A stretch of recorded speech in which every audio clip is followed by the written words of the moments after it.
Ryan! Alam mo ano nakakatawa?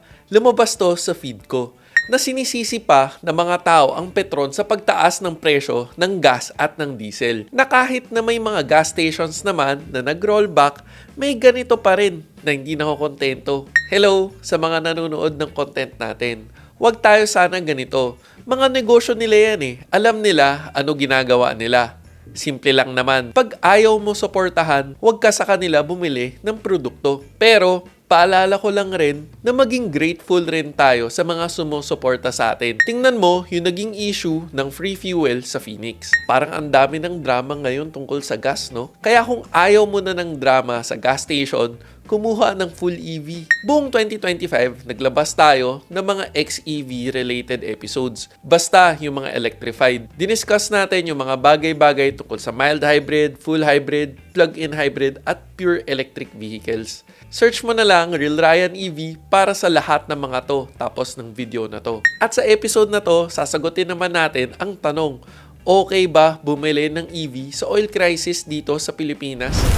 Diba, ang content ko ay para makatulong sa pagbigay ng proper information sa viewers.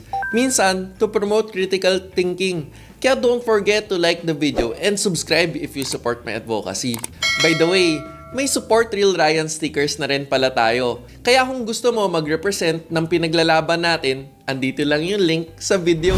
Siyempre, sa episode natin, magiging logical tayo sa mga bagay-bagay. By the way, share ko pala. Etong episode na to, hugot to sa post na to, ng isang math major nag-compute na nagko-consider ng bibili ba ng pang-ilang kotse niya dahil sa oil price hike.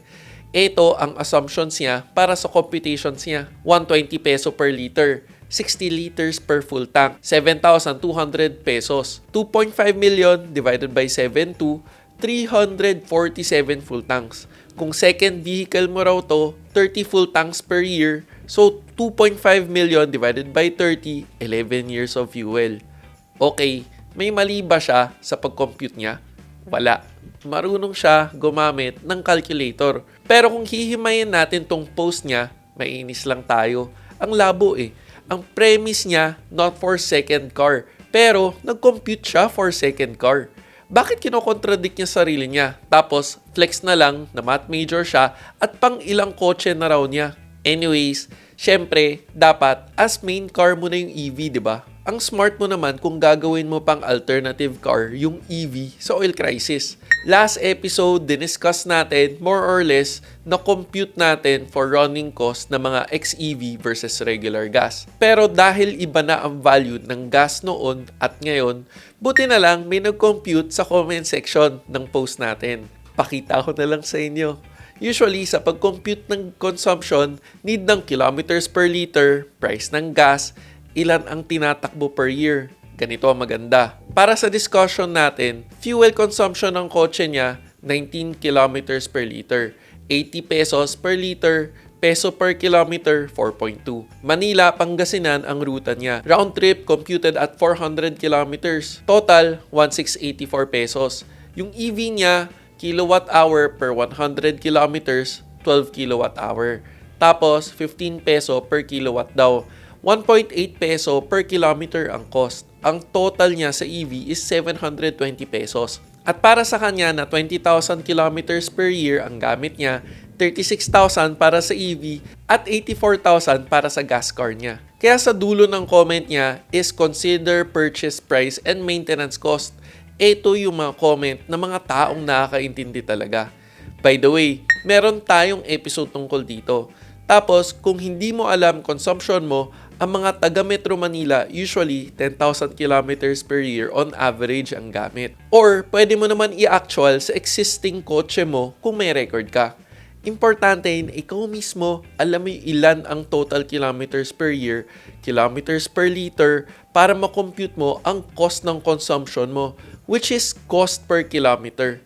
Kaya kung tulad ka niya mag-compute, good job sa'yo.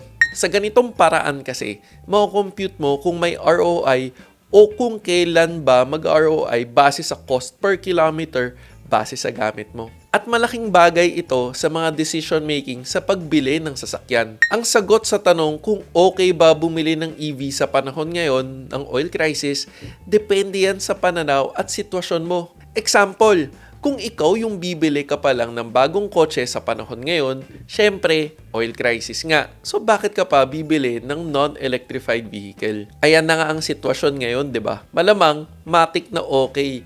Well, unless meron ka talagang specific reason para hindi mag-electrified vehicle. Pero actually, sa sobrang konti ng sasakyan ngayon, ang taas ng kilometers per liter ng mga gas car engines. Kung ikaw naman yung magbebenta ng kotse para bumili ng electrified vehicle, okay lang rin naman siguro. Basta tanggap mo yung selling point ng kotse mo ngayon, okay na rin. Dito naman tayo sa mas mapapaisip ka.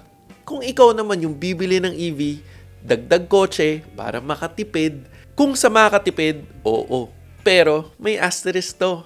Depende sa sitwasyon mo. Kung first world problems ang usapan, no problem.